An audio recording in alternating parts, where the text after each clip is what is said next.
श्री स्वामी समर्थ मंडळी, माझं नाव प्रतीक्षा आणि हा आहे माझा यूट्यूबवरचा 14वा ब्लॉग. तर सगळ्यांना नमस्कार.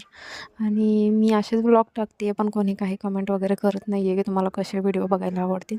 तरीही माझा डेली रुटीन मी टाकते आहे. असंच मी सकाळी उठले, आजीसोबत थोडं अंगणामध्ये बोलत बसले, चहा घेतला आणि त्यानंतर मी फ्रेश होऊन डोसा खाल्ला. मामाच्या मुलीने केला होता.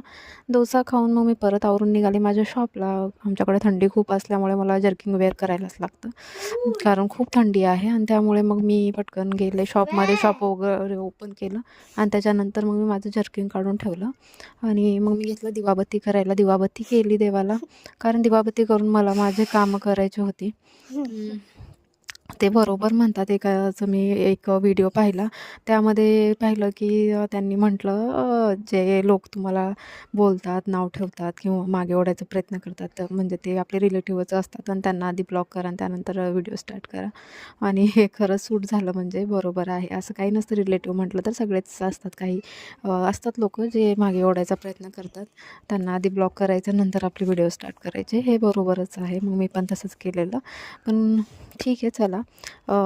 माझा दिवस संपला तसा कामानंतर. मी माझं काम कंप्लीट केलं. त्यानंतर मी निघाले घरी. 6 वाजले होते.